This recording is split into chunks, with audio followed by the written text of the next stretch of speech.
High বন্ধুরা, শুভ পয়লা বৈশাখ, শুভ নববর্ষ। তোমাদের সবার শুভেচ্ছা জানাই আমার তরফ থেকে, শান্তনু বেচারা ব্লগ থেকে। তা তোমরা কেমন আছো? আজকের দিনটা কেমন করে কাটাবে? আজকে আমি তো মোটামুটি এরকম করেই কাটাবো যে আজকে একটু যাওয়ার ইচ্ছা আছে ইকো পার্কে। ইকো পার্কে যাওয়ার ইচ্ছা আছে। আমার মা, শাশুড়ি, শ্বশুর সবাই এসছে, মাও এসছে, সবাই এসছে। তা আজকে আমি একটু ইকো পার্কে একটু ঘুরতে যাব। তা রান্না বান্না তো হবেই, দেখি কে কী করছে। আজকে আমি রান্না করলে হবে না, আজকে আমার শাশুড়ি, শ্বশুর, মা, শাশুড়ি মা বলছে রান্না করবে।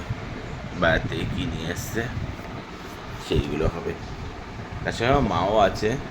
আচ্ছা, মা আজকে মায়ের স্পেশাল, আজকে মা বলছে মা রান্না করবে।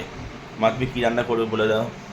আমি আমার বলে আমার নিজস্ব কোনো পয়সা নেই। দেখ, বলো তুমি কী রান্না করতে পারো সেটা বলো। রান্না আমি করতে পারি, কিন্তু পয়সা তো জম্মু দেখে বোঝো না। ঠিক আছে।